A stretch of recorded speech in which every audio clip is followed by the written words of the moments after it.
before it's time to spin, you've got to first cue it up. I'm probably in your area too.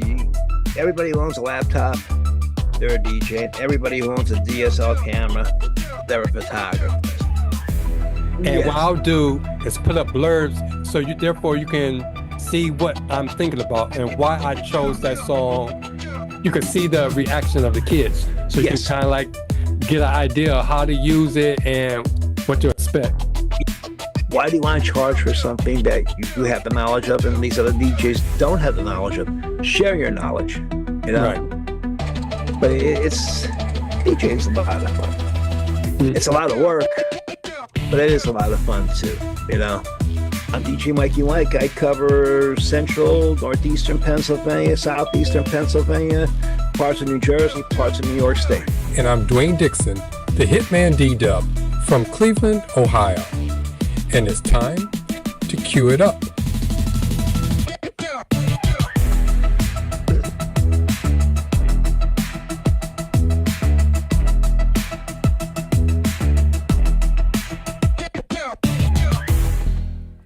Okay, what's up everyone, and welcome to another episode of the Cue It Up DJ podcast.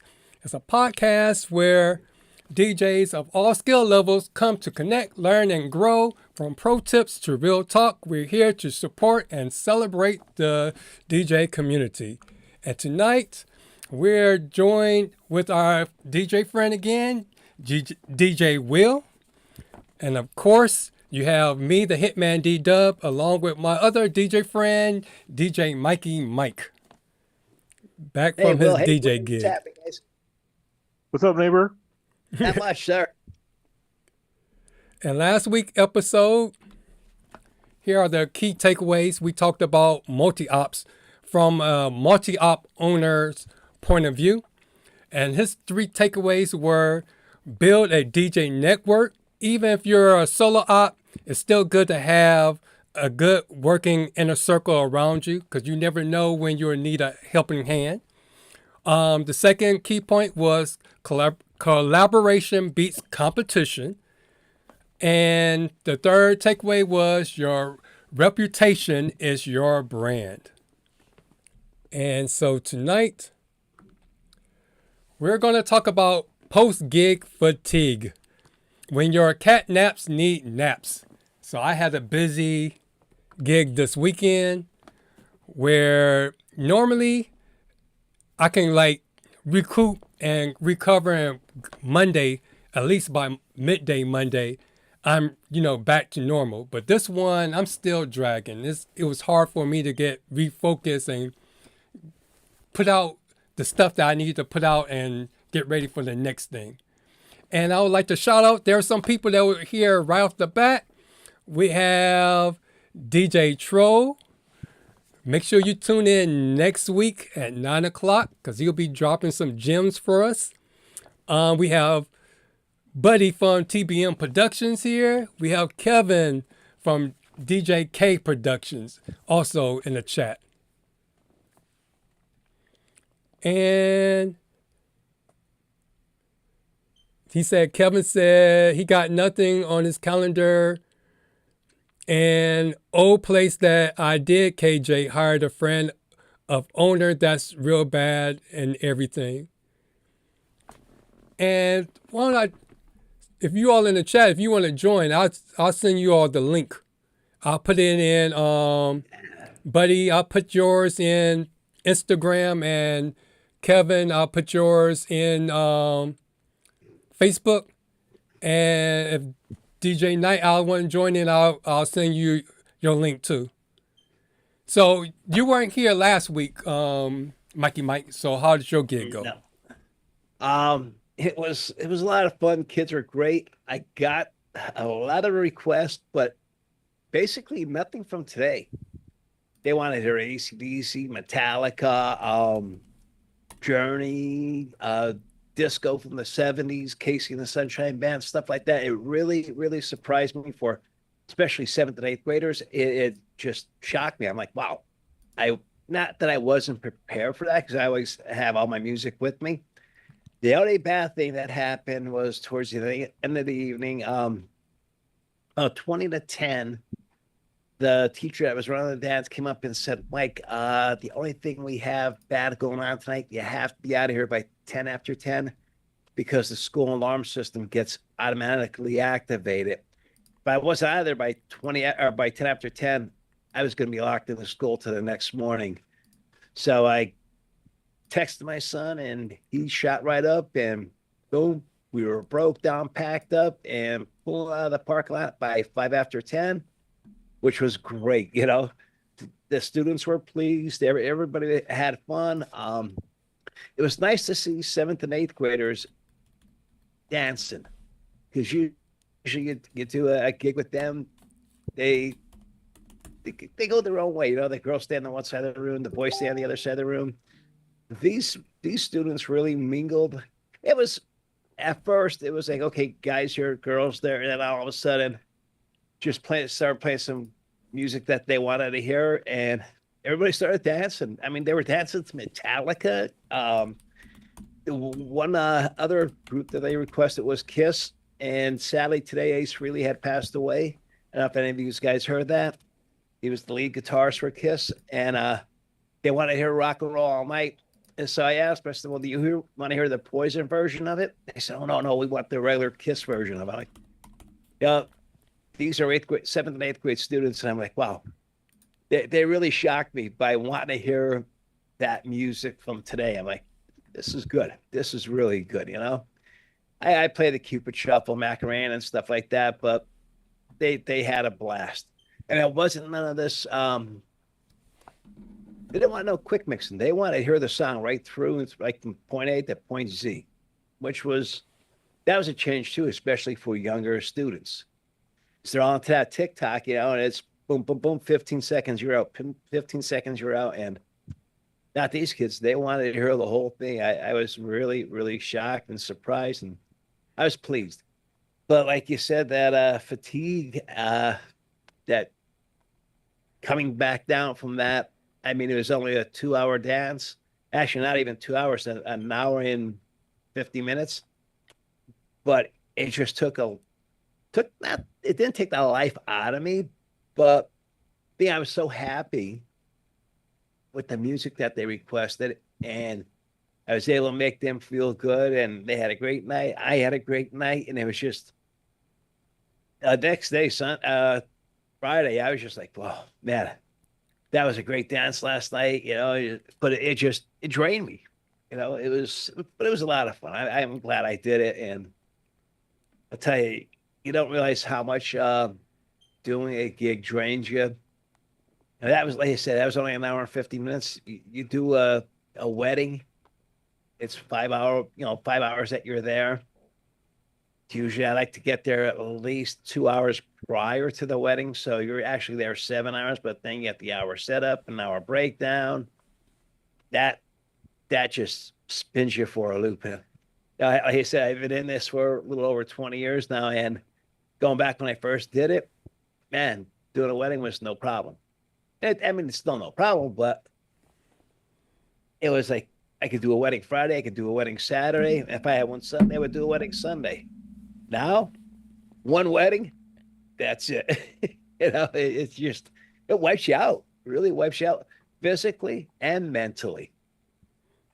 Okay. What about you, Will? Okay, I had a double this weekend. Saturday, I was at a winery type of catering place.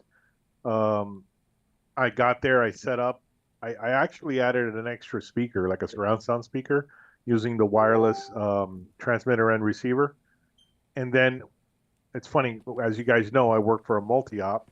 So when I went to line them up, I had the paperwork in front of me. I go, okay, you guys are going to have all the girls come in and then all the boys come in one shot? They're like, no, we had couples.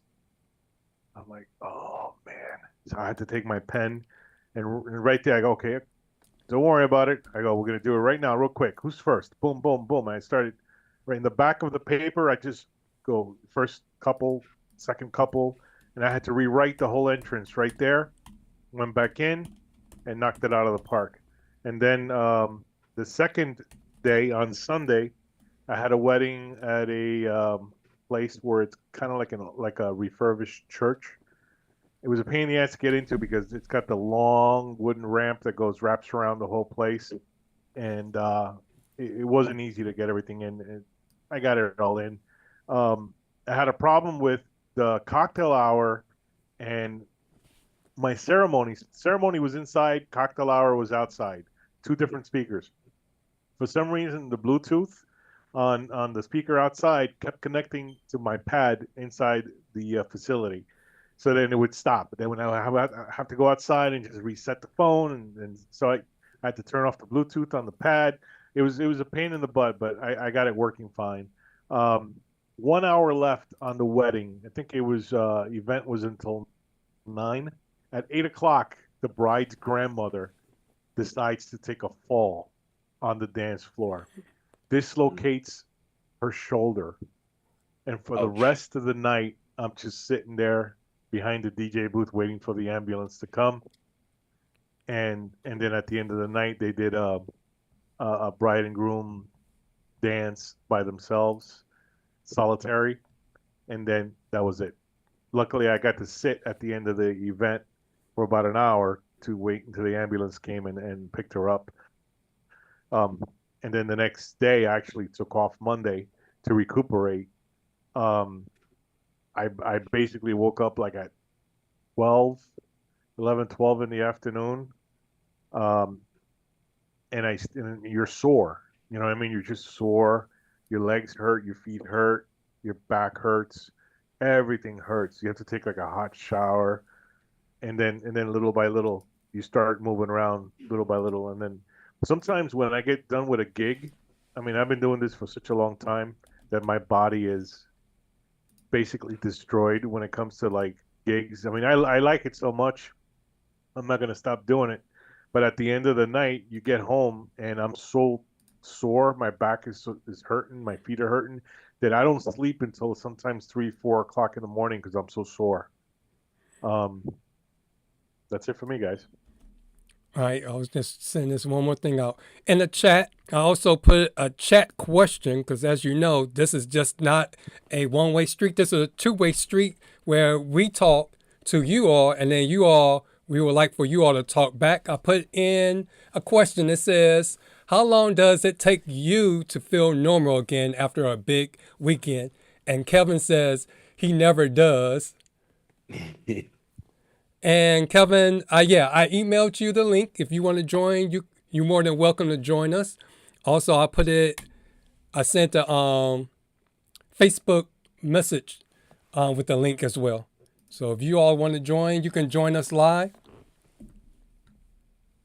But my gig was different because I tried several different things. Mine was at a brewery, and it's a big, huge building, and it's basically in 3 parts.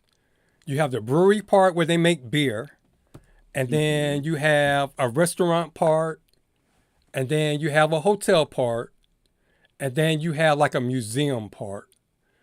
And on the outside, they have like a little gazebo where they have live entertainment sometimes, and that's where they do their weddings. They have a dog park, as well as an outdoor restaurant. So it's a big, huge place. And with this one, I try to actually do more with my lights, as opposed to just putting on sound activation. I try to like really program them because I use Sound Switch. And Sound Switch, you can analyze your songs to go with the music. But I also tried to do it where I tried to create a mood for the different parts of the night. Like I have a setting for dinner and cocktail. I have, not cocktail because cocktail was somewhere else. I had a different mood for like the toast. And then when we got into the open dances, I had, the lights going, blinking all over the place. And then special dances or slow dances, I try to program it so we have like a slow fade. And I have to say, I was pretty proud of myself because I was kind of worried how they would look. But with this gig, it was in Columbus, and Columbus is about 2 hours and 30 minutes away from my house. And I knew after the gig, I know I tend to fall asleep. So I decided to, the night before, take a trip down there just so I can get a look around and set things up. And so I showed up Friday, and the good thing about showing up Friday was that they closed down the museum part that you see on the screen. That's where they had the reception. So while they were setting up, the guy said I can set up and keep my stuff there. So therefore, I didn't have to worry about rushing and trying to set everything up, especially since I had to do 3 setups. I had to do a reception setup, ceremony setup, and then a cocktail, which was on the second floor somewhere else. Oh. And so this one I had to really sit down and think. And I did a lot of praying too. That's something that I don't do. I actually literally sat down and prayed because I needed some guidance. And I created like a devotional. 2 weeks leading up to that, I needed some kind of devotional so I can try to channel like some guidance, because I talked to some other DJs, I talked to Buddy and all that, but sometimes it was one of those things where you getting all this information from different people, and it's like I was already feeling kind of like overwhelmed, because also this was my first gig that I went with my higher new price. So to me, this gig was more so like a proving point or a measuring stick, seeing if I'm ready to really go and get those kind of clients that's the higher level clients. So I really wanted to try to do everything right. So with that, I had to really super think, really super plan. So it's like, and then there was one of these last minute deals where they lost the original DJ because they waited too long to respond back. So I had to pick it up. How'd you do the ceiling like that? Like all the ceiling to light up? Oh, that was wash effects. I had 2 wash effects that was pointing up. They're bright. Yeah. I love mine. They're extremely bright. Yeah, but it didn't seem, you know what? And then also they're bright, but I didn't put them at 100% since I was DMXing it. I put it down like to 80 or 70 because I had it down at 20 because I was doing everything in my house, and 20 seemed to work fine. But once I got to the venue that Friday night and tried them out, it didn't pop. It wasn't bright, but it wasn't doing anything. So I turned it up to 80 where you can see the lights and get that effect, but it wasn't blinding you if you looked at it. So it was still pleasing. And then also I did the sound thing because they had me shooting sound the long way. And if you look in the back, there's a corner. So you had tables around the corner. You could kind of like still hear the sound, but it wasn't direct. So I put a satellite speaker there. So therefore you can hear the sound and feel more like you're involved in what was saying. So yeah, that was a lot of planning and setting up, especially since it was only one of me and I had to drive down there. So with the cocktail, I had bought off of Amazon, it's about the size of my watch, a little MP3 player. And I had just put like songs in there that were like 2 hours long and then clipped it. It's small enough where I can just clip it on the back of the cord and ran headphone jack to an XLR to the back of my speaker. And so when it was time for me to go out and do the ceremony, I just looped the song, the 2 hour playback. So music was still going. So I had to do that. Ceremony was straightforward. It wasn't too much. In fact, I did more mixing at the ceremony because normally you don't have to really mix too much, but I mixed at the ceremony because of the way that they did their let me see if I can pull it up. It's not that. This one.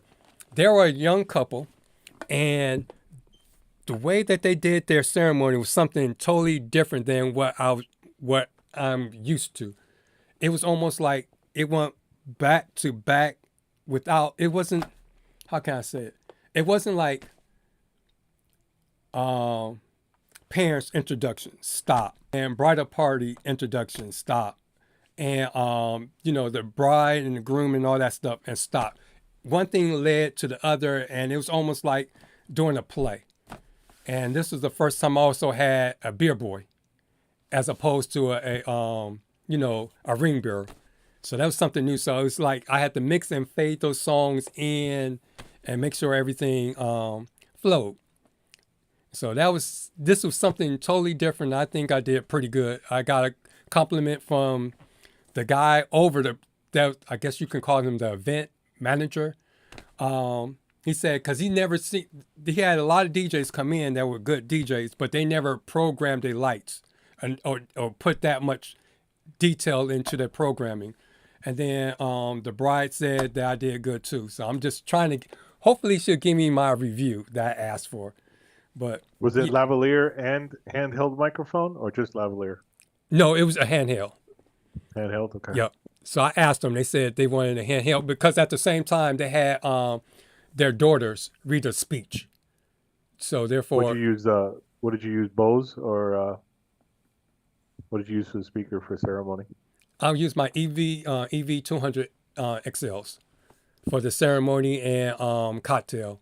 And then I use my Harminger MLS 1000s for the reception. So can you hear me? Yep. Yeah. Okay. I'm curious, when you were doing the mixing for the ceremony, was that something you created at home and had it all blended together, or did you have to do it on the fly as they were coming down? I did it on the fly. On the fly. Okay. I don't know why my thing don't work. Yeah, I did it all on the fly.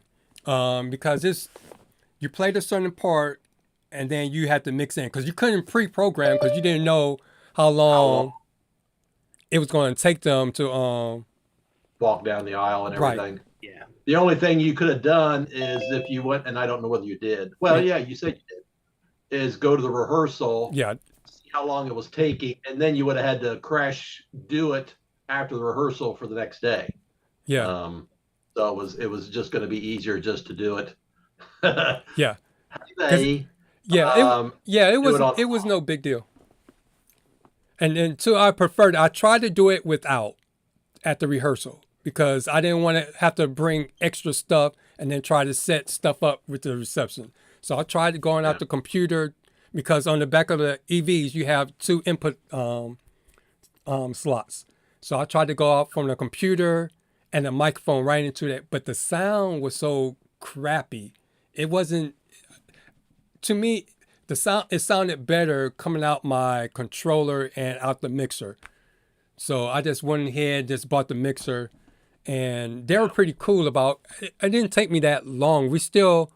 I think it was about 5 minutes late officially starting the reception according to our timeline. But they were pretty cool because they was understanding, because, it's one of me and I'm trying to do a whole bunch of stuff.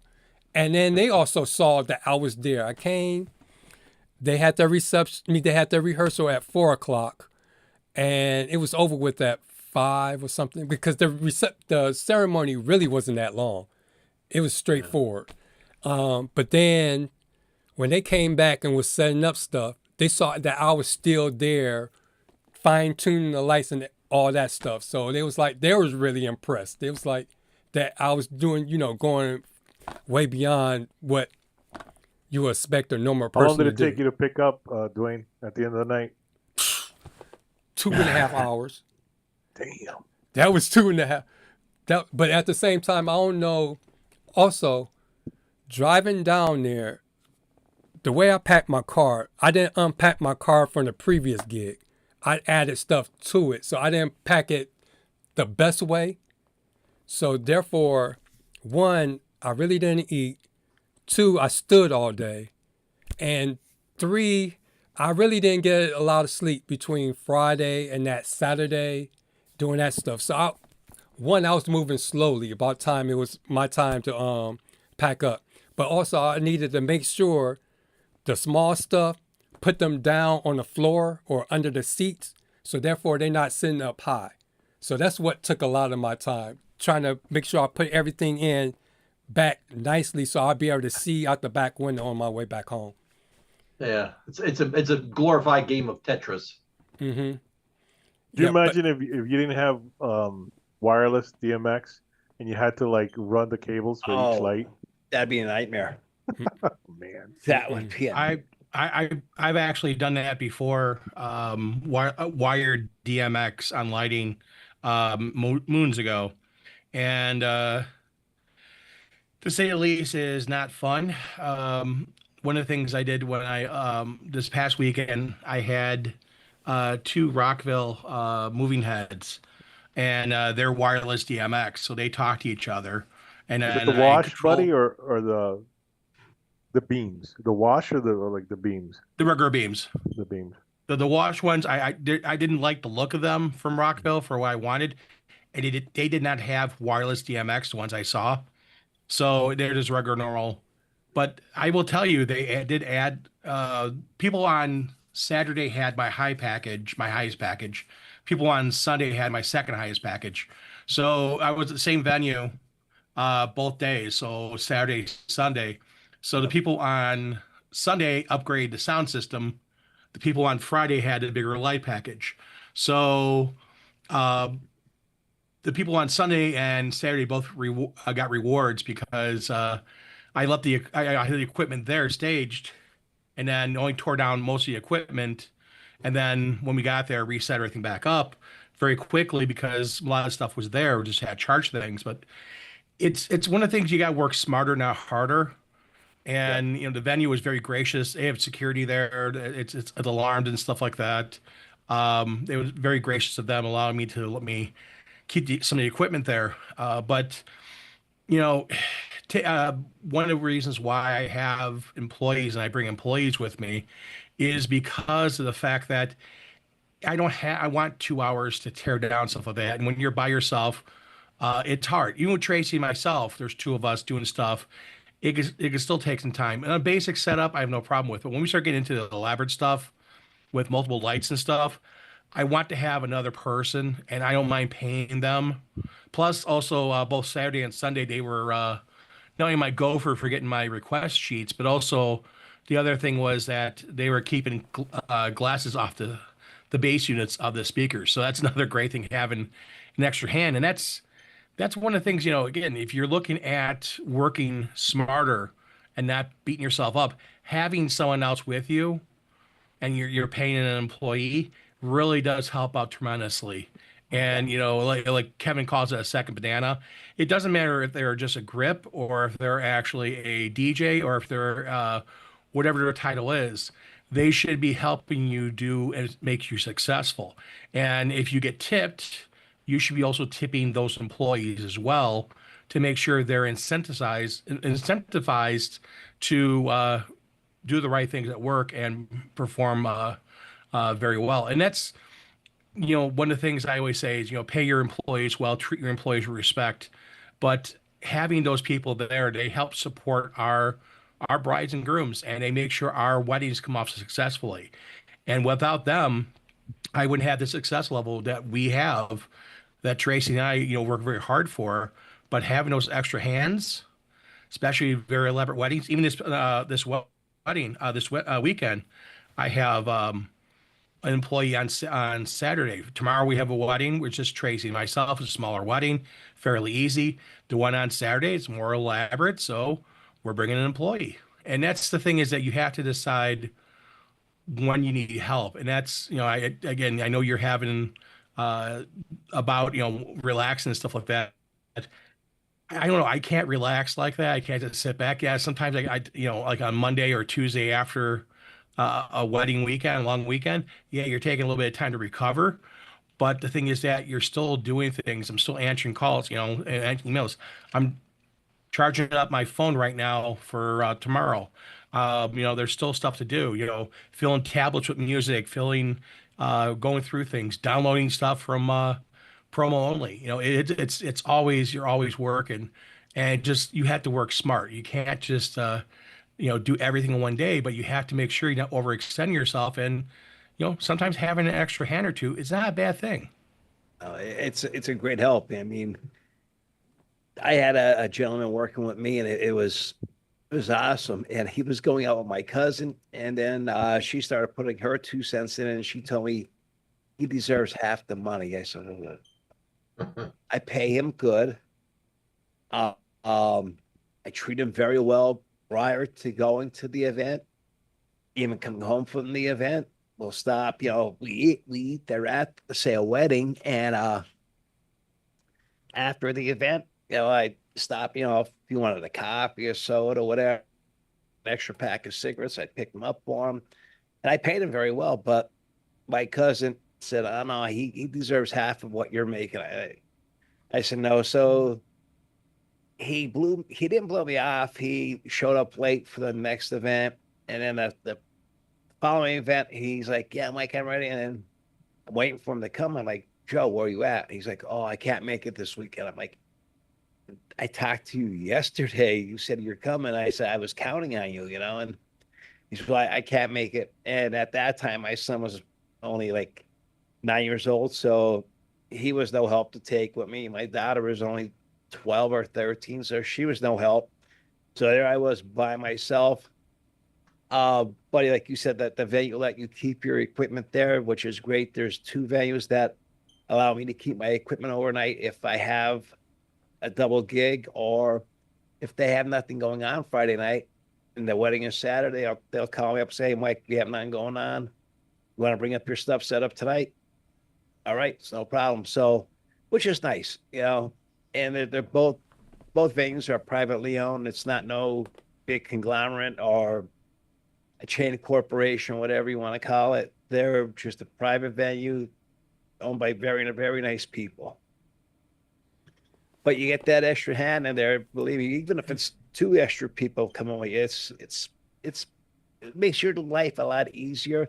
And especially like you said, keeping the drinks off your subs. That's a big plus right there. What I found with me, I bought leg extensions because I use a folding table. Again, but I see your venues that you go to. I wish I had a venue half the size like that to go to. I have 2 facades. Very rarely can I use them. So I got these leg extensions that raise my table up because I'm 6'3". It makes my life so much easier. I don't have to be bent over all night. But I put my subs underneath the table now. People don't know they're there. So I don't have to worry about anybody putting drinks on them. But I sent a picture to Dwayne so you can kind of see the setup. We had this was earlier, so all these stairs are deployed with everything because I have a couple of stairs in front of the stairs, and that's just before the dance floor opened. So I have them they look like they're doubled. They are. There's one in front of another one, and they're actually lighting the dance floor area. This is during dinner, so this is before the special dances. But it's one of the things that, again, the elaboracy of the setup, the elaboracy what the customer has chosen for setup.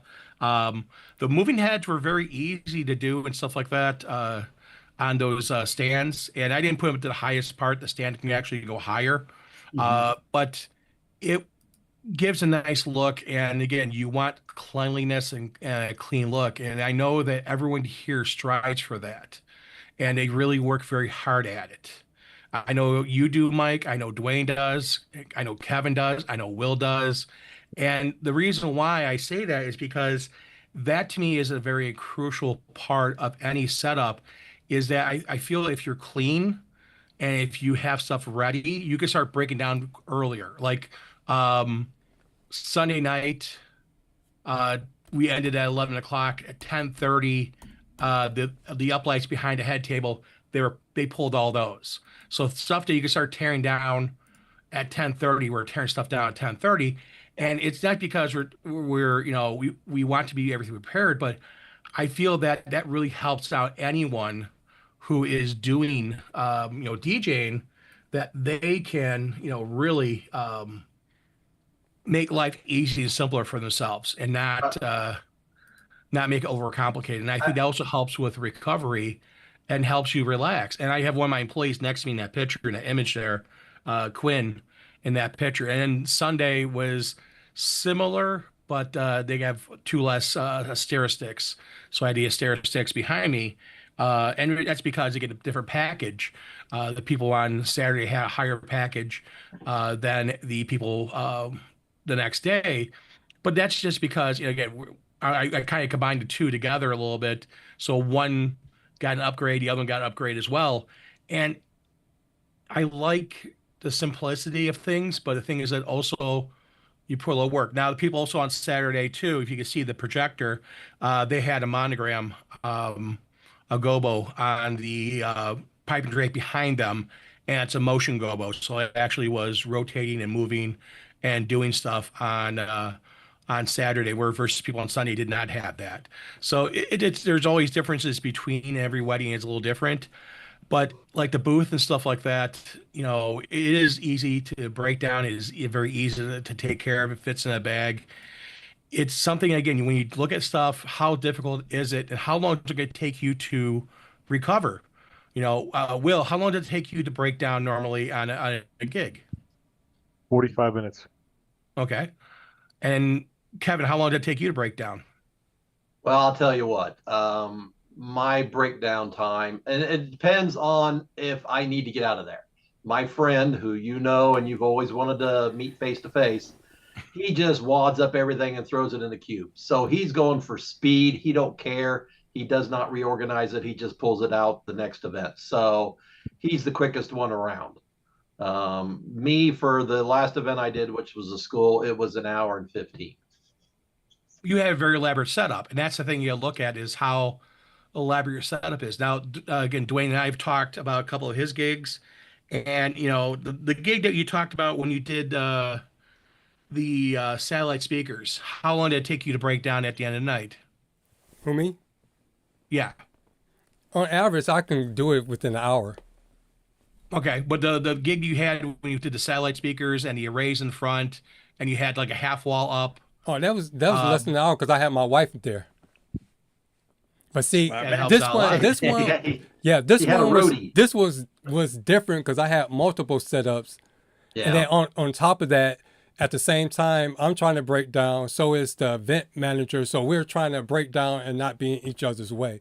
And then I And had that's a hard thing. yeah. So I also was trying to make sure to be neat as well because I can just tear everything down and throw it in, but then it's a pain in the butt when I have to go take everything out the car, put it back, put everything in order. So I was taking my time putting things in order the best I could after standing for almost a whole day and lifting stuff. So Yeah. it was one of those things. I took my time because, again, it was one You of weren't those things going where there was a anywhere lot of, also. huh? I said you weren't going anywhere, just back to a hotel. It's not like you were having to drive all the way home. Right, and then too, we stopped early because there wasn't that many Oh, they people did. there. Yeah, so Oh, I got right. out on the time that I was supposed to end. So it wasn't like I had to okay. rush to get out because if I had to went to 11 o'clock, I would have had to try to get out as close to 12 o'clock as possible. But since we stopped at 9:30, I just took my time because I needed that time to also, because there was a lot of stuff, mental prep that went into it, and then running. There was a lot of stuff that went into it. So for me to finally hit that last song and hit stop, I just needed a time to just like that. So I just took my time. I sort of do. That's why I like to, when I'm not so much tear down, not so much, but when I set up, I like to get set up because no matter where I'm at in my situation, I get sweaty. So I wear roadie clothes, and then I want to get done and have time to just sort of relax, cool back down, chill a little bit, listen to some music, because I like to listen to music before they get there of songs that I don't get to play, maybe for them. So I'll play music for myself and sort of chill. And then I'll change out of my clothes into my non-sweaty ones and, go over the paperwork. So I sort of like to get there early, get set up. The school that I just did, I wanted to get there sooner, but they wouldn't bring in staff to let me in 3 hours early. So I was closer to ready to go by about 20 minutes till showtime. Yeah, it's schools are funny. They with security and stuff like that. They want to make sure everything's Yeah. you know everything's I tight. find, Boom. I find that the more lighting you have, the longer it takes at the end of the night to pick up. Now, I did want to follow up with Buddy. This is a question I don't know, maybe all of you can answer. Buddy was basically saying some of the lights in the distant that you had them on, but you went ahead and shut them off and bagged them before the end of the event. Was that my The understanding? uplights behind the head table. Okay. So the uplights behind the head table a half hour before the end of the night Okay. when people were dancing, because on Sunday they were stagnant, so they were the same color throughout the night, Okay. which they were a blue color. On Sunday night, Saturday they were the amber color, and they had the intelligent DMX. So I was controlling them through DMX. I guess my question is because it wasn't specifically lights, but I worked with a MC specialist one event that the regular partner was doing something else. So we were at an event, which I think Dwayne has actually showed pictures of it. There were two satellite speakers way off to the side. They were not involved in the dance floor area. So it's like, I'm going to try to help myself by shutting down those speakers and dropping them off the pole. And the MC specialist, he was offended because I guess he was thinking of the eyes of the employee, the guests, that, well, you shouldn't be doing that. That's not right. And it's like, it's not impacting the dance floor area. I'm not killing the lights there. I'm just killing satellite speakers that are way over here where they were sitting for dinner. What is the harm in that? So he sort of had a little hissy fit that I was sort of tearing down some speakers. So I guess my thought is what's your guys? I mean, Buddy was doing that for lights. Do you guys not like to do anything? Because I'll at my table, I tend to use a wired mic. So I will disconnect my wireless. One of the reasons I do that is because it lessens their opportunity to like, hey, I want to get on the mic. Oh, I'm sorry, it must not be working. If you have equipment sitting there idle and it's not being used or not needed at that time, you should break it down. And that's one of the things. Like when we have multiple setups doing like ceremony and cocktail, we had that on Sunday, where Saturday and Sunday both the ceremony was remote. Saturday the cocktail was inside. Sunday the cocktail was on basically a patio area on the venue, and I actually posted a video to a few people from the patio, and I was out there. I DJ'd out there for cocktail. Tracy and our employee went down to the ceremony to do ceremony, and they did live sound for keyboardists. After they cleaned up, they came over to where I was at, and my employee then finished up DJing for me so I can get inside, get ready. And that's when I ran into a videographer and have hooked them up to sound off the board. And then I got ready because when he transitioned from outside to inside, I had kind of pick up and continue on with about 10 minutes worth of music for people to come in, find their cards, and have their seats. But having those extra people tearing stuff down, that right there helps out tremendously, because at the end of the night, all that stuff he was taking right from those areas right into our vehicle, and then everything was secured. And again, if we can start closing things down early, we're not using it, satellite speakers or something like that for a large area, I say, take them down. If you're not using them. Yeah, I mean, they're in the way more than anything. To me, they weren't necessary in the reception area. What I do, there's a couple venues here that they usually put, especially for a wedding, I don't know why, but they'll put the cake in a corner or in a dark area of the room. And it's like, that cake should be lit up, brought out so the guests could see it. Because most of the guests, when they go to a wedding, they want to see the cake, where the bride and groom are sitting. So what I usually do is I'll throw one or two uplights behind the cake if it's in a dark area. So it's an attraction for when the guests come in, they could see it. And even if the bride and groom are some venues, I don't know where they get this idea, but they'll put the bride and groom in the corner. So again, I'll throw a couple up lights behind them. But once the cake is cut, boom, the lights get shut off. They come back with me. Once dancing starts, the lights behind the bride and groom, they get shut off. They come back with me. I just keep the main lights on. Anything that is basically not useless, but it's still drawing attention to where the bride and groom is sitting. That's fine, but they're not sitting. They're up dancing, or they might be socializing with their friends and stuff. So there's no reason to have those lights on. And once the cake is cut, they take the cake away from that table. So why should I leave the lights on over there in the corner? So I just try to break down what I could that I know it's not in use. One venue that me and my son went down to DJ, I was down right outside of Lancaster, and they gave us 1/2 hour, not just to be broke down, but to be off their property also.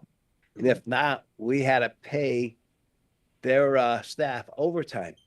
And I had to sign a contract with them. I'm like, hey, we'll be broke down. We'll be out of here within a 1/2 hour. We were broke down out of there in 17 minutes. Boom, boom, boom, boom. My son went like a madman. I'm like, go for it, Michael. So he really he worked his butt off that day. Good to have a young guy with you. Oh God, yeah. Well, you met Michael, so you know the size of him. He got a little bit bigger, but at that time he was probably about 350, 360 pounds. He was playing football. Now he's down to about 250, and I pick it up, I put it down. Yeah, it's like, man, I wish I had the energy he has. I had it at one time, but you hit 60, guess what? That light slowly starts to fade, That's another thing too. It depends on your age, on how much time do you need to recover from a gig. I mean, once you pass 50, it's all downhill after that. You need like an IV afterwards. Age and your health. A lot of people. A lot of things I do to try to recover or deal with it. I was reading some of the comments. Is I make sure I don't get to bed late for the next day event. I don't hang out with other DJs and chat. I just go to bed. I usually try to get everything packed and not be packing that day of, because I already know I'm going to have a sore back. I tend to take a leave, preemptive medicine, and then I will apply back cream on my back. A lot of times I should eat, but I'm a little leery of before the event giving a stomach ache. So I figure if I don't put anything in, nothing bad's going to come out.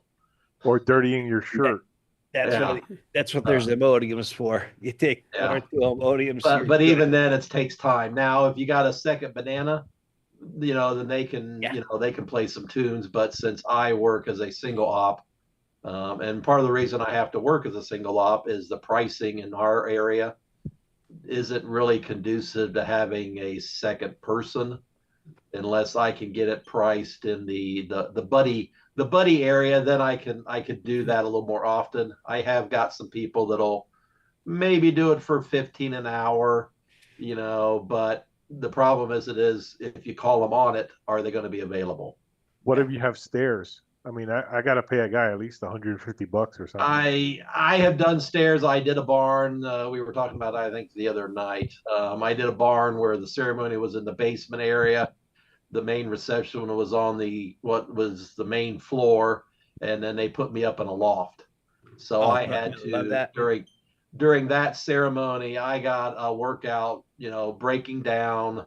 Now that stuff really just got sort of put into the corner in the ceremony area, but I had to go up to the loft to make announcements. Luckily, I did not put the speakers in the loft area, because it's just nuts to have speakers up above. It's like when I'm playing music for the birds that are coming into this barn. So the speakers were on the main floor of the reception, but that was a long drive one too. That was like an hour, just short of 2 hours away.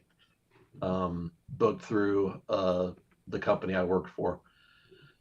So that one was, and that was better off for me having it in the barn, because the initial plan was, but it was raining, as they were going to have it probably a mile away in the edge of a woods. So it would have even been, I think, worse in that situation. So like I said, I try to get a lot of rest. I eat my vitamins. I'm like Hulk. I have my vitamins, and and live healthy. But it used to be, as I've gotten older, I get home, I'm stiff. It's hard to move. It doesn't get unpacked that night. It's like, no, I'm just happy to roll myself out of the car into the house and chillax. It used to be, when I was younger, I had a lot of energy. I was like, jazzed from doing the events, and I was like, full of energy and wanted to do something. Now it's like I just want to chill. I'm yeah, like Dwayne had put, not a big fan of hearing music at that point in time. I usually drive home with the music off, and a lot of times I'm sort of doing a post game analysis. What went right, what went wrong, what peeved me, what. So I'm always sort of that, and then the other thing I'm worried about going home after dark, and now that it's getting dark so soon, is deer. Yeah. So I creep along at an old man 40-45 mile per hour driving home, because I don't care. I don't have anybody to have to hurry home for, so I'll drive slow. Yeah, we got those here. Going back to Buddy's statement, how we always keep everything nice and neat and clean. Another thing is safety. I tape down every wire that could possibly even trip over. And there was one venue that would not allow me to tape anything down. I said, well, I have to run my main wire back to the receptacle. And it was weird, because like where I had it set up, I had to run at an angle. The receptacle is probably about 50 feet away from me. I said, I have to tape this down. They said, no, you're not allowed to tape anything down. I said, well, do you have some rug? Nope. Nope. Just leave the wire that way. All the DJs leave their wire that way. I'm like, yeah, but there's a chance somebody, I guess, may come up here. The bride and groom may come up. I don't want to see anybody fall and get hurt. My main thing is the cleanliness, and also safety. Safety is basically number one for me. Well, the other part of that, Mike, is also your insurance will not like it either. Yes. And that right there would be, if you leave something very unsafe and you just say, hey, I don't care about it, your insurance company can say, hey, you know what? You did not do due diligence. You didn't do proper safety. And you know what? We are not going to support you. Well, the thing in this venue, they even had it like in their contract with the bride and groom that the DJ, photographer, or videographer, or whoever, they had a designated area for the videographer to put his equipment, for the photographer to put their bags. If they had to charge stuff up, again, they weren't allowed to tape no wires down, and they had it right in their contract. So basically, I was covered by that.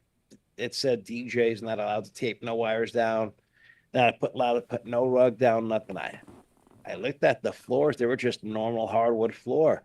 No gaff tape would ever hurt them, but that was their rule, and that was it. And I don't know if somebody came in and used duct tape, or That's when you use the bright orange Super extension glue. cord or the yellow one.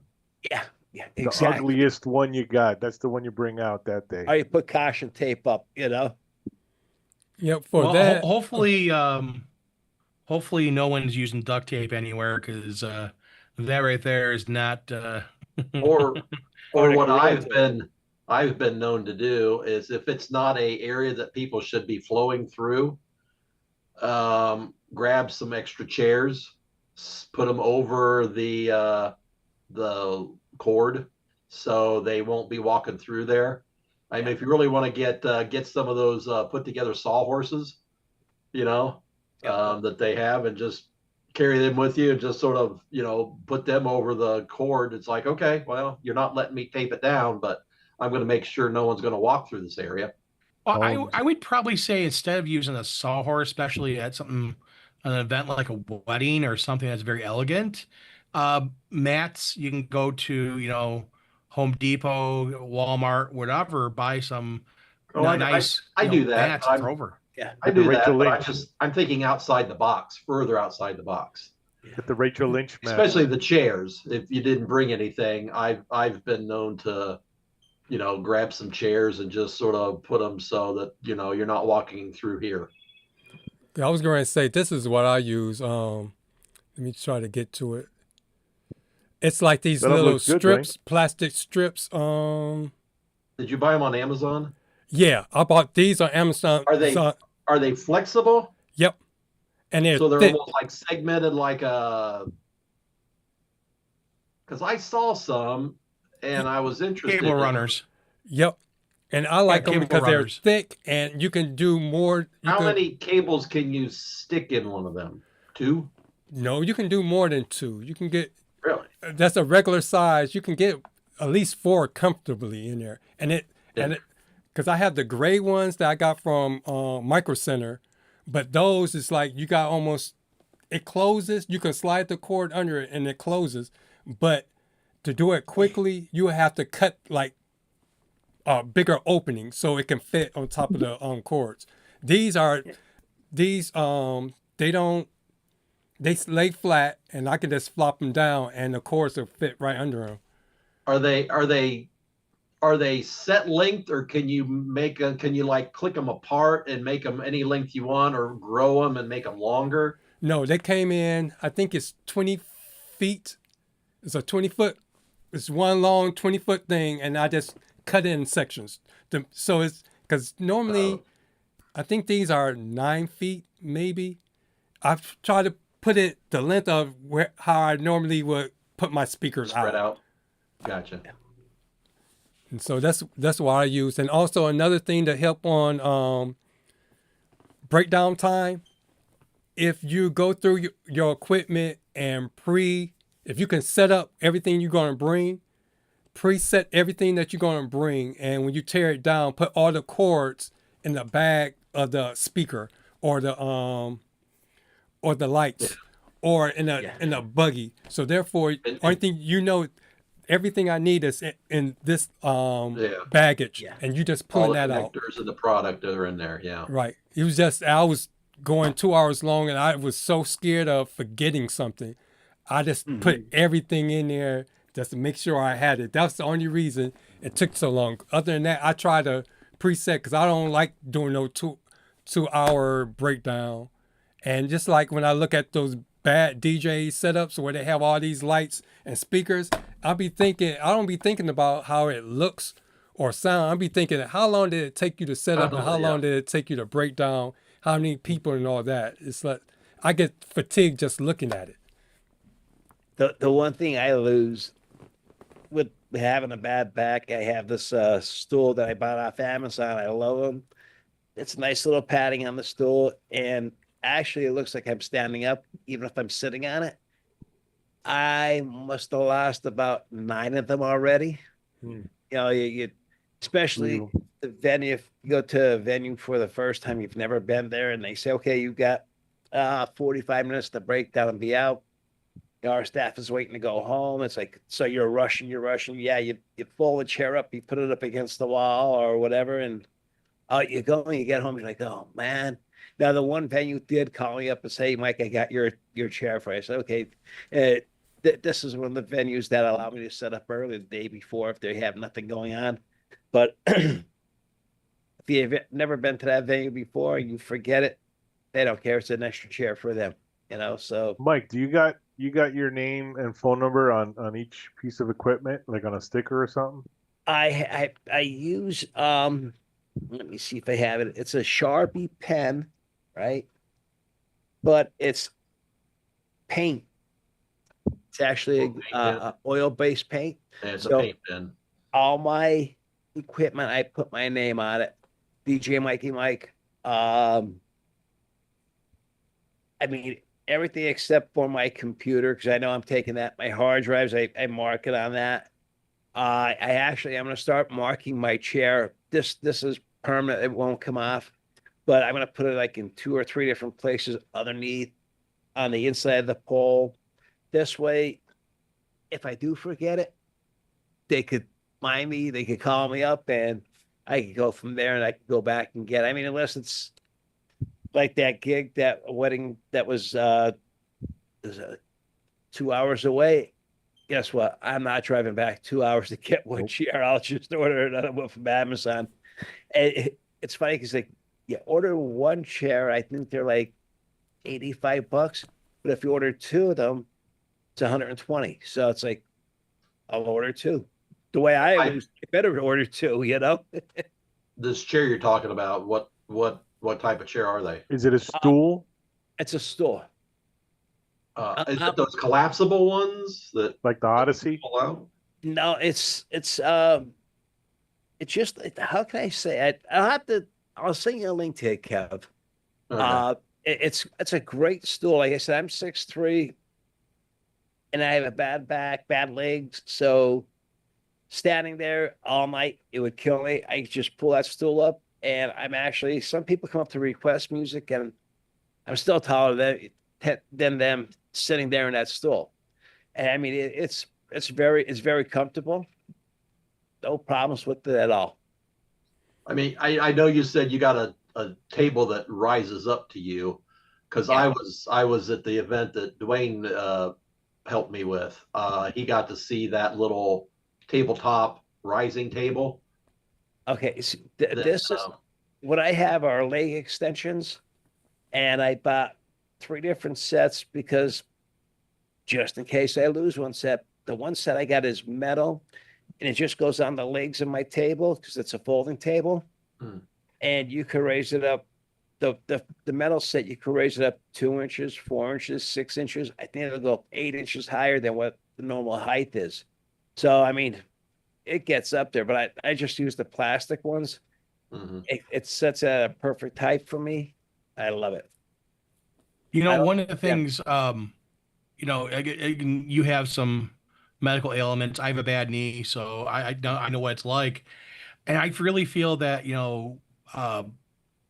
when you have something with you, it doesn't matter what it is, you have pain, you have something like that, you need to take care of that, and sometimes you need to.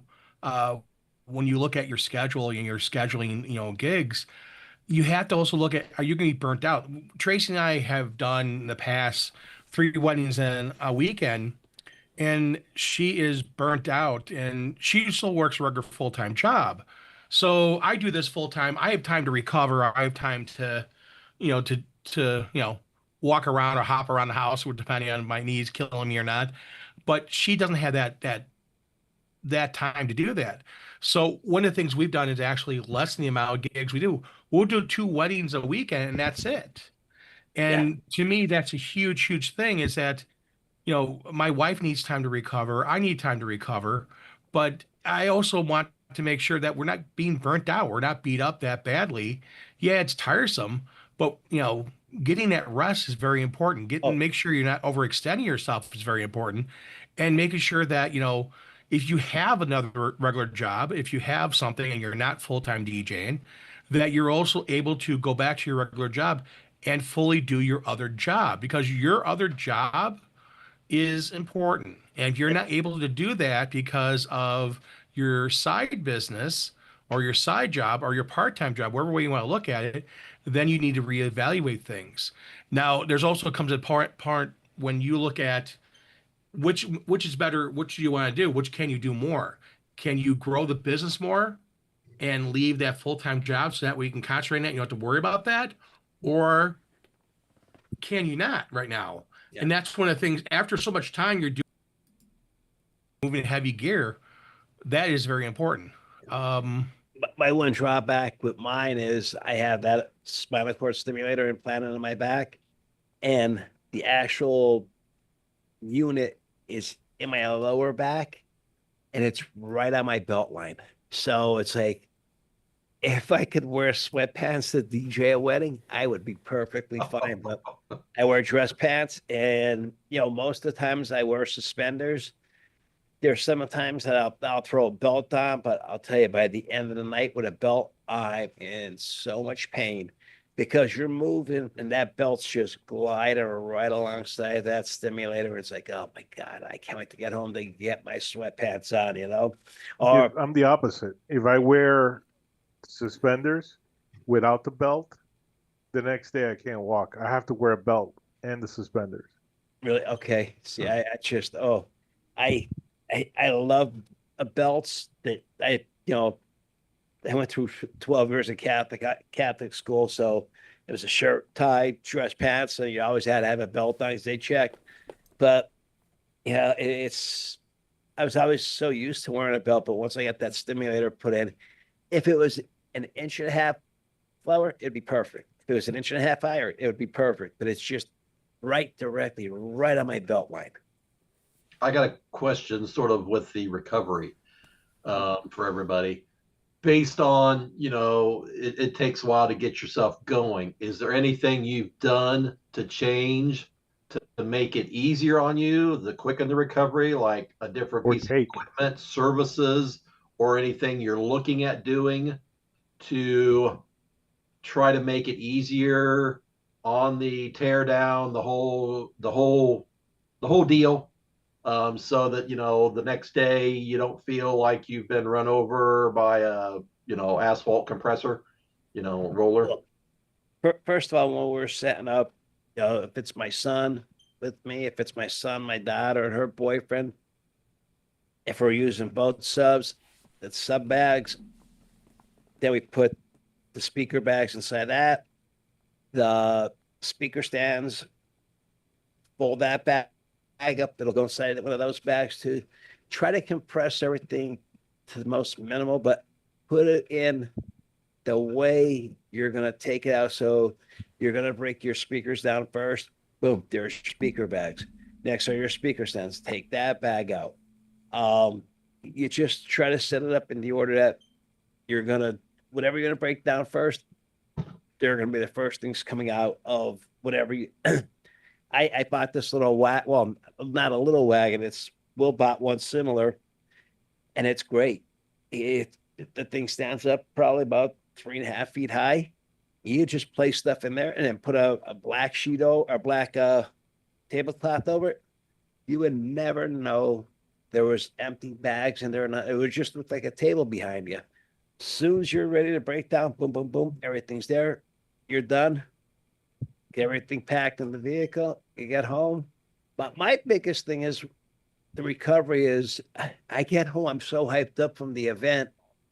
I'm not going to bed. It's like 4 or 5 o'clock in the morning. It's like I'm finally coming down off that. It's like a euphoria. Like you're high. It's like wow. I just made everybody have. Everybody had a great time. They were smiling. They were laughing. They were dancing. They were forgetting about this crazy world that we live in for a little while, for 4 or 5 hours. And it just gives you such a great feeling inside that you brought happiness to not just that couple, but to all their guests also. Or the opposite, Mike. I screwed up and I can't get it out of my head. Yeah, that's true too. Like, well, that accident with the mother or grandmother of the bride. Yeah. I did an event. They wanted to hear the YMCA. And then these older ladies in their late 60s, early 70s, they wanted to hear the chicken dance. And I didn't want to play it because they were heavily intoxicated. And to see women at that age intoxicated that bad, it was hilarious. But they kept on bugging me for it. So I put the chicken dance on, and all of a sudden I seen that one lady, she was doing it, and I noticed she wasn't keeping up pace with the other women. And here she crisscrossed her legs, and the one lady pulled one way, and then the other lady pushed, and all of a sudden I seen her going back, and over the music I heard crack. I'm like, uh-oh, that ain't good. Boom. Song goes right down, and the lady's on the floor. She's intoxicated. The other lady trying to get her to stand up. And I looked, I said, please do not touch her. Think she broke her arm or broke her wrist. Here, the other lady grabs her by the arm that she broke her wrist, and she went to pull her up. And that lady screamed in pain so bad, it was unbelievable. But it's funny. I'm thinking back now. This lady was so intoxicated, they could not operate on her for 2 days. This happened on Saturday. They had to wait till Monday to operate on it, on her wrist, and she had 6 pins put in her wrist to hold it in place. I mean, I felt bad for her. Then her husband wanted to drive her to the hospital. I said, no. You know, Mike, the question was, how did you recover after a gig? Oh, yeah, I know. You got me 2 weeks ago by doing that. I know. But one of the things also, again, as far as putting less sugar stuff in there. So if you're doing polls or anything like that, you can put that in there. But the big thing is that this is working smarter, not harder. Mm-hmm. And you're still walking, you still have to control it, kind of drive it a little bit, but it's doing all the heavy lifting, especially if you go ramps. Some of those ramps and stuff like that. Yep. That right there could be a pain in the rear end. Yep. So this is something that it's an investment. It's not a cheap thing, but it may be something to look into. Speaker stands are the biggest pain in the asses. The way that the reason I went on with that little rant was because Will said about the stress if something goes wrong. That went wrong, and I was like, "Oh my God!" And even when I got home, I still thought about this lady, like, what condition is she in? Because I didn't know. All I know is she broke her wrist. And then finally that Wednesday, you're doing it again, but that's not what the question was. You already told the story. Don't retell the story, please. No. But that was the stress that it had me still pumped up after the event. The stress that what happened. So what did you do? What did you do for the stress? What did I do? I just sat there. I called a couple people. Nobody had no clue what was wrong with her. Nobody. It was just all I knew is that she went to the ER. From the ER, that she was supposed to be operated on, but we were told that she couldn't be operated on because she was so intoxicated. So it was like, okay, well, at least I know she's in the right place, and just the stress of that person grabbing her by that arm. I was like, oh my God. And you heard this person scream. It's like, that's when you call 911 and you let the paramedics deal with it. Yeah, that's exactly what I did. You stay away from it. You try and keep people calm, and then you go on. Now, we were dealing with a bunch of intoxicated 16, 17-year-old ladies, and they want to still dance. And she grabbed her right by the arm, and I'm like, no, please put her down. How did you recover? Mikey Mike's. How did you recover? How did you recover from that as far as relaxing? Far as relaxing, I was trying to get in touch with people after the gig, and finally when I found out that she was going to be okay, that they were going to operate on her, but it was going to take place for 2, maybe even possibly 3 days. I'm like, okay, she's in the hospital, she's staying there. Then I was happy, and then my mind, finally eased up, thinking, you're thinking of the worst. It's only an arm, but hey, get a blood clot or anything. No one wishes anyone to be hurt at a gig and be injured. And you always, hey, hopefully they recover. But unfortunately, it does happen from time to time. As soon as I found out that she was in the right place she was in the right place, she was under doctor's supervision, then that relaxed me. I was like, okay. That's fine. And again, that's fine. The big thing is recovery. I think Dwayne is stealing third base. I think so too. This is one of the things I do at nighttime when I get home, and I've been doing this. I've talked about it before. Liquid Death. I love the flavors of them. They have electrolytes, and unfortunately, they went down to a 12-ounce can, which I'm not a fan for. But I'll drink a couple of those, so that way I don't run into cramping or running into any problems with that later at night. And I will tell you that also hydration is very important. That will help you recover from a gig, especially doing back-to-back gigs. Or I know Sean, he was working tons of gigs. I think he's got like 3 or 4 weddings or events this weekend. He's got, his photo booth out. And that's one of the things that I know he tries to keep hydrated. And I feel that a lot of DJs don't. And you need to really make sure you want a really fast recovery. You need to stay hydrated. Not just Tylenol and Advil, but also hydration is an important thing as well. Anybody else Water, take anything? Gatorade. Yeah, that's what I was going to say. I use Powerade. I use Gatorade during the service. I mean, not service, during the event, and then when I'm driving home, and then also if I'm sore, I use Icy Hot. Because DJ Troll said it must smell like Bengay on our show tonight. Not me. Now, how do you feel about a DJ that's back there during a gig and they're drinking alcoholic beverages? DJ drinking alcohol. Alcohol dehydrates you, and also No, but how do your you insurance may feel- not cover you if you get something happens. Yeah. If you were at an event and you've seen a DJ, He's not professional. Yeah. That's not, that's almost embarrassing. that's how I feel too. It's I luckily don't really have that problem because I'm not really a big fan of alcohol. Now you give me a Coke, I'm right there with you. right here. I'll make my Coke mountain that they do with the beer at the table. I'll do Yeah. mine in Coke. That, You guys ever tried Gator. Propel? That Propel stuff? I don't like that. I Yeah. tried it. I just Energy drinks, kind of you gotta watch with that. But like Propel Those are and Smart Water, again, they have electrolytes in there which help you recover your salts, recover a lot of things. And then Prime, the other one, there's a lot of popular sports drinks, and that's the stuff you find the one that you like, it works well for you, and drink, have like 1 or 2 cold when you hop in your vehicle. And again, look for Sean's down in Georgia, and it's still hot down there. He's up here. Today I got it to 69 degrees. Down there he's still in the 80s, so he's still dealing with heat and stuff like that. And I hope that he's keeping hydrated. But that's the thing. Anywhere you go, even when it's summertime up here in Chicago, or you go in Wisconsin, and it's in the 90s, high humidity, June, July, August, that taxes you. That really wears you out. So you're looking for air conditioning. You're looking for stuff to relax. And I really feel, and this is something else John has said, he is after spot.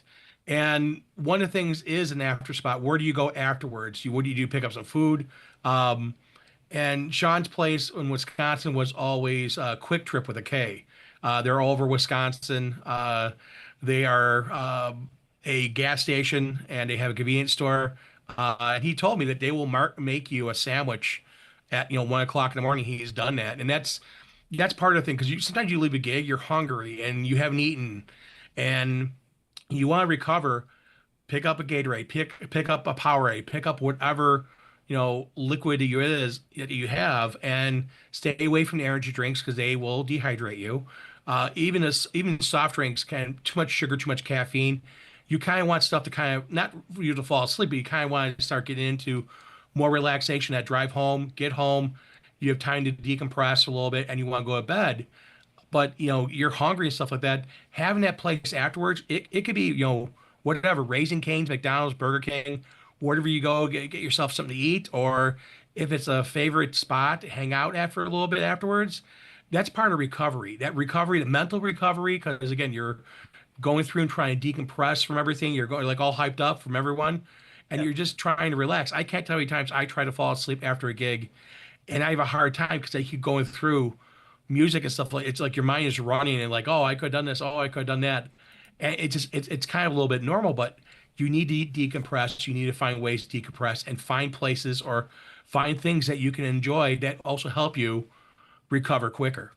One thing things I about found the out. food, I'll throw this out there. If I find out it's catered, an outside agent, I'll find out who they are, and I will give them a shout out. Hey, let's give a shout out to Jim Bob's Catering. A lot of times when I do that, they'll come up to me and it's like, hey, we got leftovers. Would you? It's like, well, I would be happy and honored to take your leftovers with me. So they'll give As me long as there's mayonnaise for you. well, they'll give me the aluminum tins if it had that, and they'll just fill it up. And the last wedding I did, I Well, basically, I usually ask, are they going to throw it away? Because that would just hurt me if it's something I would eat. And they said, well, no, the newlyweds, they get it. It's like, oh, okay, as long as it's taken care of and it's not going to go be thrown away. I don't care if it goes to a shelter or any place.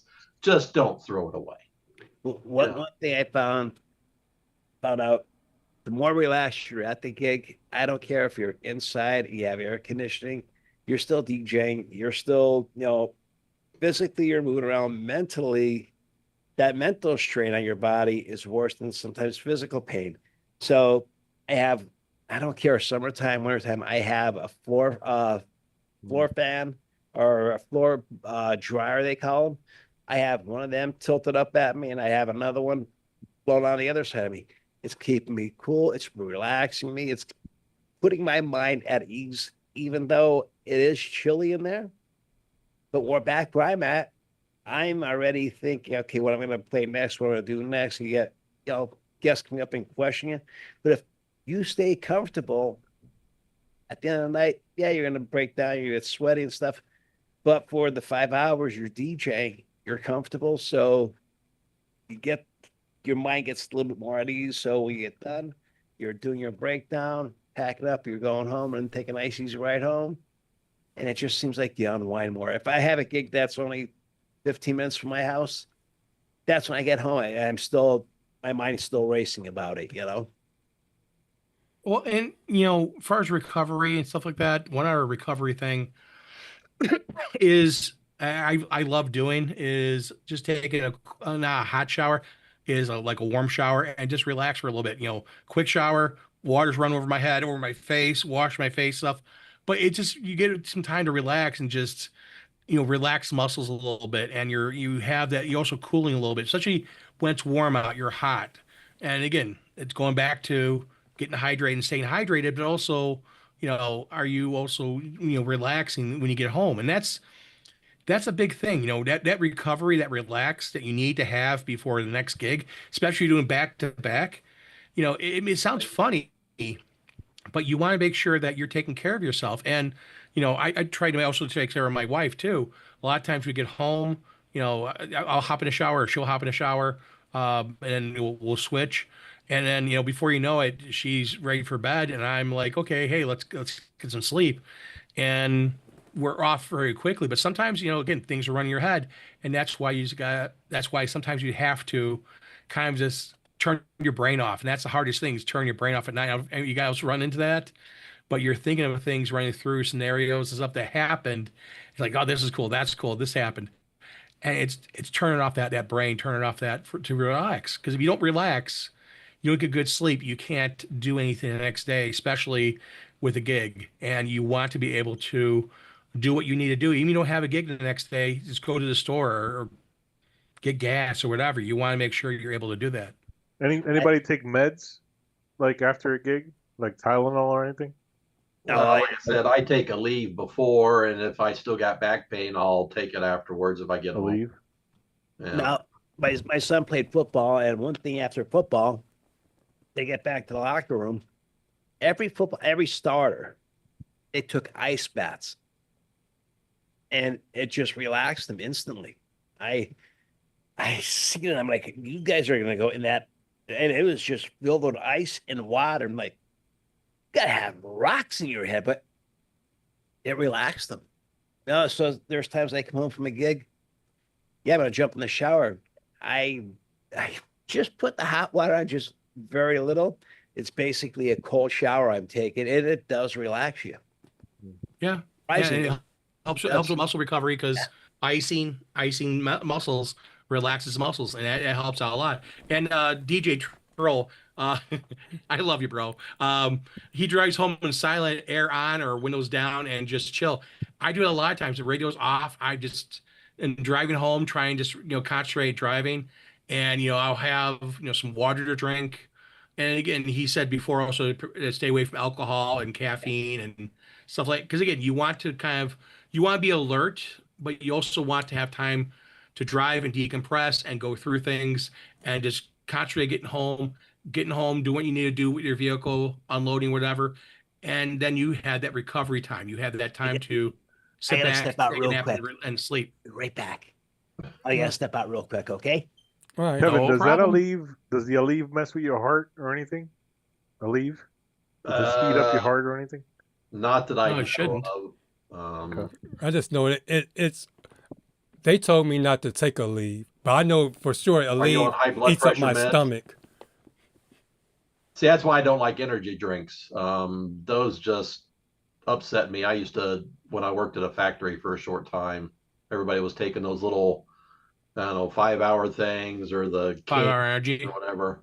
And I was like, and I tried them. And it's like, It's I like wasn't caffeine. any different than, I think it's all the cola.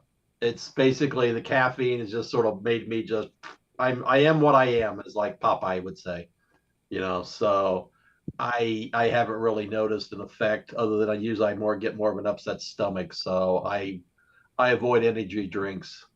I see no point in spending that. Now I will get, if I want water, I will get those little Mios, little squeeze in things, and put that in just add a little zip Yeah, it. add a little flavor to water. Yeah, add a little flavor to it. I'll do that if that's available, and I brought one with me.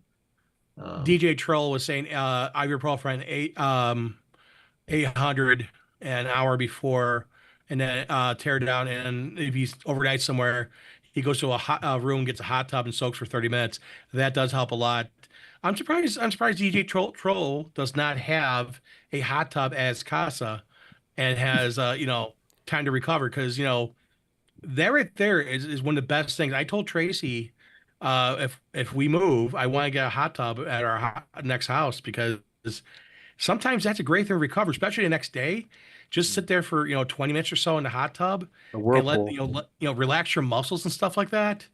That helps out tremendously. Yep. Get a whirlpool. Because I don't fit in my bathtub, actually. Mm. I'm too damn big. Too tall. Every direction.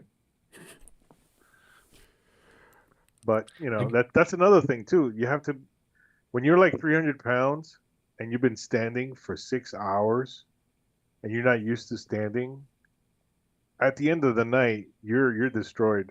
You're not, your body is just your back. It's like you definitely need to take something. And then I don't get a cramp until probably 5, 6 in the morning the next day. That's when I start getting the cramps behind the leg. And I have to take like I have to mix the like you guys said, you have to mix the little dust into the bottle, and that my wife has that. As soon as I drink it, it goes away. But I get the cramps like 5, 6 in the morning. Yeah, and that's good cramps. You guys stay hydrated. That usually means a sign that you have is it too much potassium or not enough potassium? I It's one thought of you're the two. I supposed can't to eat a remember. banana, so that means you're low. That adds potassium, but too much potassium also could be a bad thing too. You're gonna be potassium overload, and that affects things. I would definitely that could would actually say kill you. Too much potassium could kill you. it can give you heart problems. Oh, dude, that's many things Troll can says kill they have a you. 2-person hot tub in their bathroom. There you go, man. And when you get home, hop in a bathtub and relax and chill. That's always nice. I can see right now DJ Troll sitting in the hot tub with candles all around him, relaxing. Just sitting there. He's got like Yanni on or something like that. Playing in the background, John chilling and Tesh. relaxing. That's the way to do it. John jealous. Tesh. Yeah, my cousin used to come and help me DJ, and he was a recovering heroin addict, and he did great. He was at the point that I was going to let him start DJing, and he was drinking. Have the rain Gatorade out by you yet, or did they do away with that completely?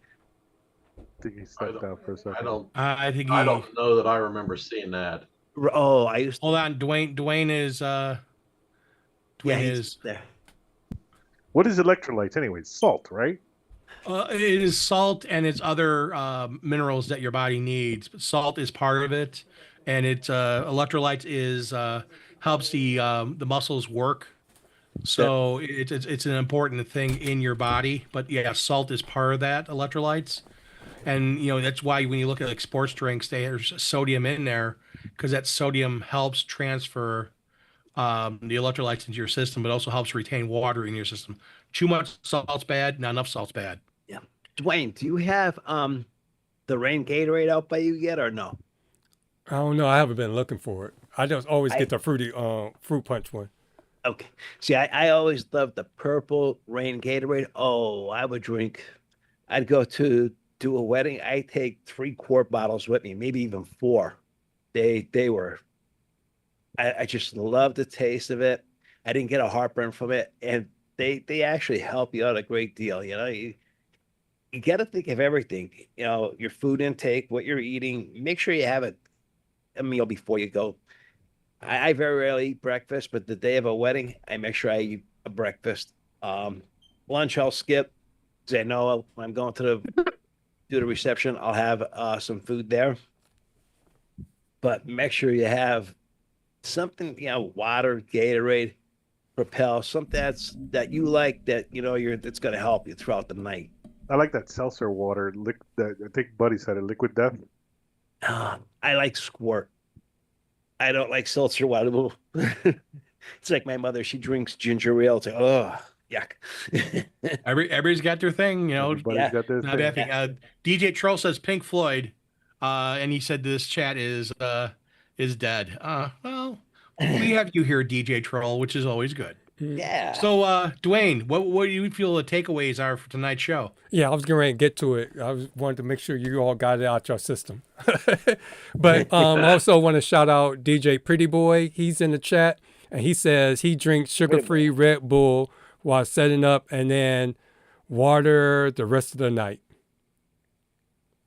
Water is a great thing. It's people don't realize how well there's spring water, which is excellent for you, and then you know what's the other one? It's like there's nothing. It's just plain, just liquid. Faucet Distilled water. My favorite. Faucet water? I don't know.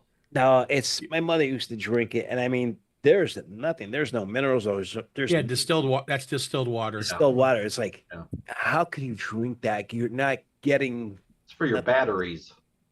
Yeah, Well, you're getting hydrated. It's Hydrated. just pure, you know, H2O. It's just there's nothing else in it. But your body needs minerals, but also it needs only certain minerals. Other minerals you basically get rid of. So you're gonna say, Dwayne? Oh, I was just saying faucet water. I didn't know what he was talking Faucet about. water. Something like chlorine. Yep. you know. All right, so real quick, let's go through a recap because a lot of stuff that I was going to talk about on the slides, you all kind of like hit the key points already. So post gig fatigue is pretty much that feeling you get right after that high or that adrenaline rush of doing a gig. And recovering, these are important things, recovering mentally and physically. Rehydrate, and that's what we've been saying for pretty much the last half hour. Eat a real meal with protein and complex carbs. Stretch or walk the next morning, or with, as Buddy and Sean have pointed out, jumping in a hot tub or taking a shower. Unplug, no music, screens, or editing, or something other than work. Just unplug, take your mind off of work for a second, and then try to You get. know what works really well for that, Dwayne? Mhm. This podcast works very well for that. You can actually drive home and listen to the podcast and learn some stuff. Yeah, that's what Now, I if was you fall telling asleep, Kevin. I it's was not a saying, fault, okay? yeah, I was telling Kevin last week's episode. I listened to it when I backed out the driveway, and when it got to the end, I was in Columbus. It didn't seem like a long trip. Yeah, And there then you on go. the way back, I listened to Start to Spin. Their 2 episodes to get caught up what I missed of them. So they got me back home. And then also building a DJ recovery routine. And it's like create a post-gig checklist. So therefore, you don't have to worry about missing, leaving stuff behind. Start your day off with self-care before admin work. And still, even though you're taking it easy, you still have to still grind. So I try to use Monday as my grinding day. That's going back to sending out a thank you text message or email, and then asking for the review Also, I try to, with my couples, give them like a music video or something to accompany my thank you email. That seems to go over well too.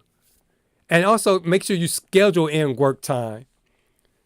So you're not doing gigs, or you can do something fun to get you re-inspired.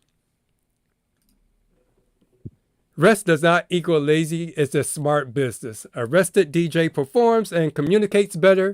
Fatigue causes missed details and bad decisions. Energy is part of your brand, so protect it. Rest keeps you professional and focused. Yes, it does. Yep, and then these are my two things. Sunday is my detox time. I usually go to church, and then afterwards, it's family time, no music, but I'm pretty much asleep. I see what the Browns are doing, and then once I see how they're doing, I pretty much fall asleep, and then... Basically, the Browns are doing badly, and it causes you to fall asleep. Mm-hmm. Yeah, same with the Jets. Bears won. But now you got the Cavaliers coming up, so you'll be energized for that. I don't have a problem. I'm a Giants fan. Oh, you're in the same boat as me. Well, you actually got more wins than us, so. And then just remember, everyone recovers differently. Just make it a priority so you don't burn yourself out. And also, Dwayne, if they have this medical attention, talk to your doctor, tell them that, you're a DJ, and he may be point you in the right direction. What supplements, what kind of vitamins you should take before or after a gig, what type of medication, maybe take a leave, take ibuprofen, take Tylenol, whatever. Let your medical professional doctor know that, hey, I'm a DJ and this is what we're going through, and he can guide you in the right direction. Okay. And let's shout out our people. All right, we have DJ Will at DJ Will _Silva.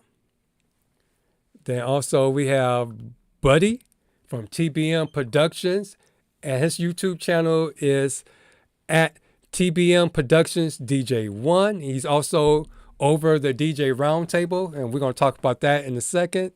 And then also we're joined by Kevin, our chat all-star.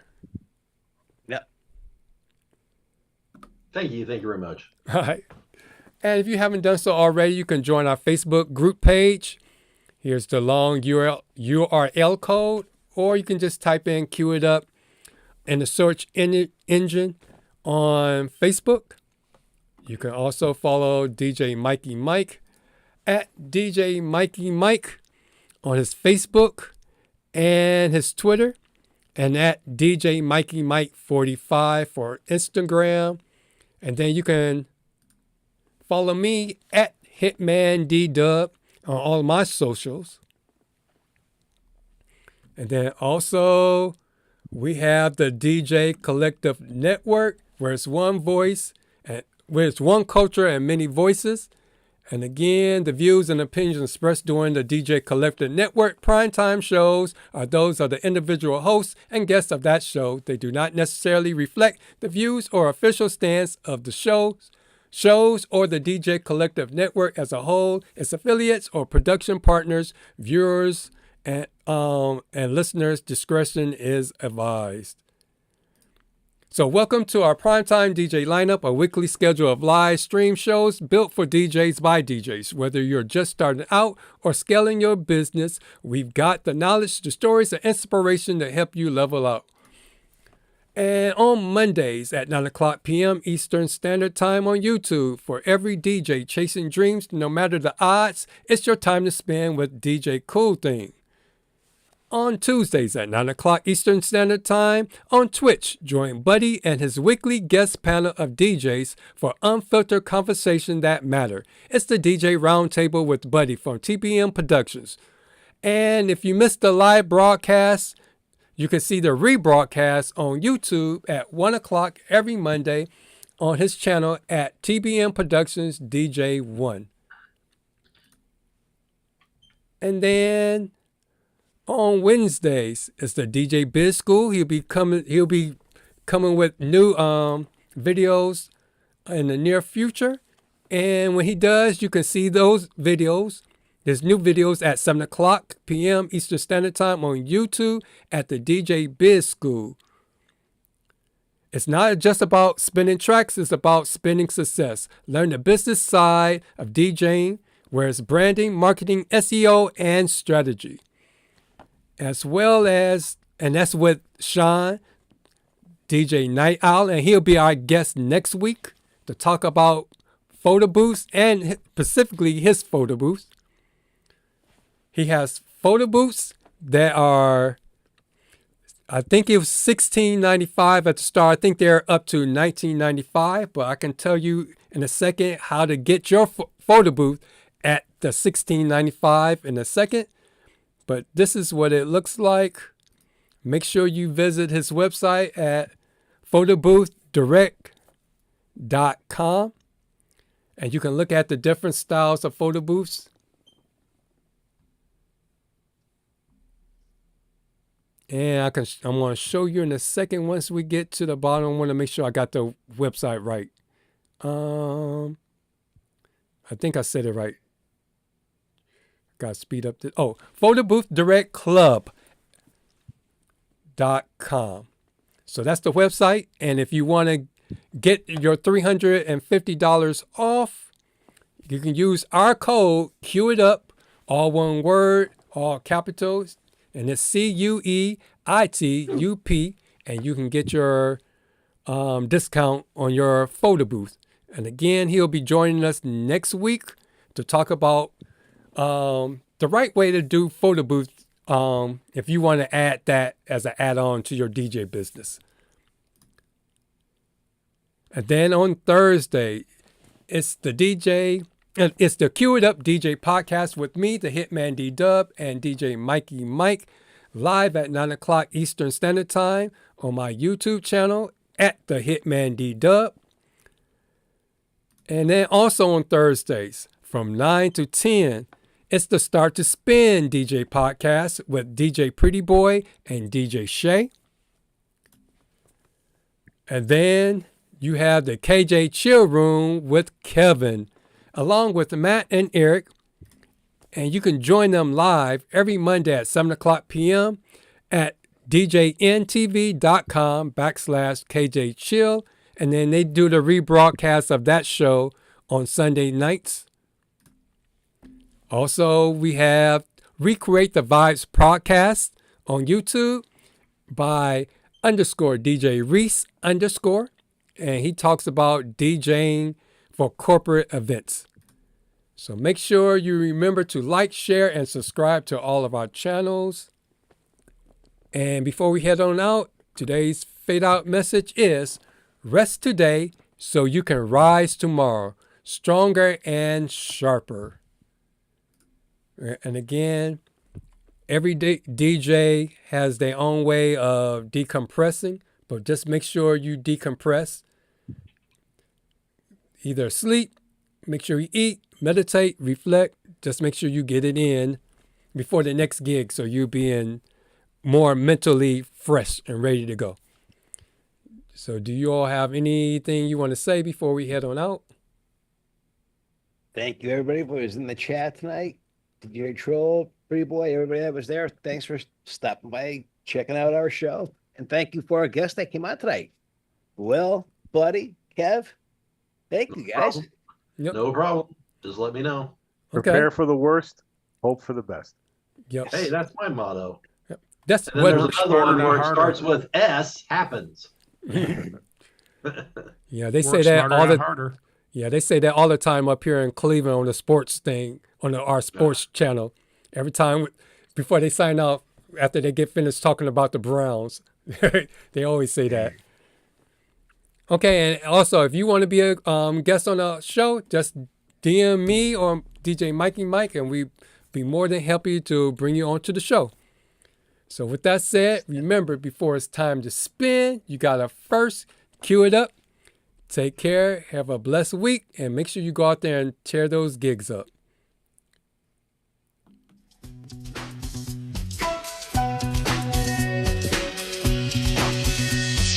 my rhymes like the sun while the world still sleeps. Scouring the sights looking for new leads. Marathon gigs with no in between. Your worth is from a rear view they seen. They want to party, but I'm battling fatigue, chasing passion while my mental is still out on leave. It's an everyday hustle, so respect the DJ life. We make it look easy, but the pressure's tight.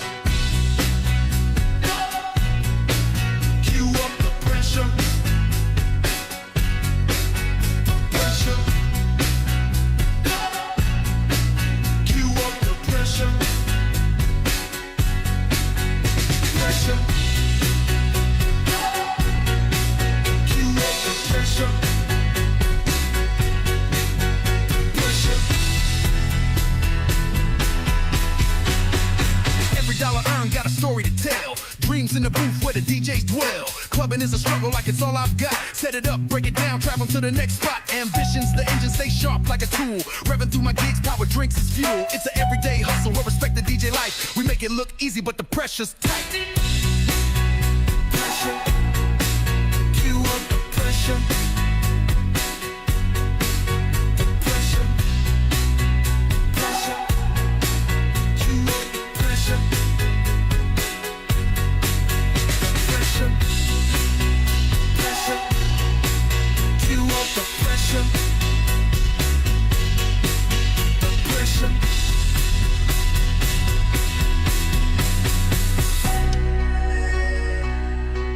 Cue up the pressure.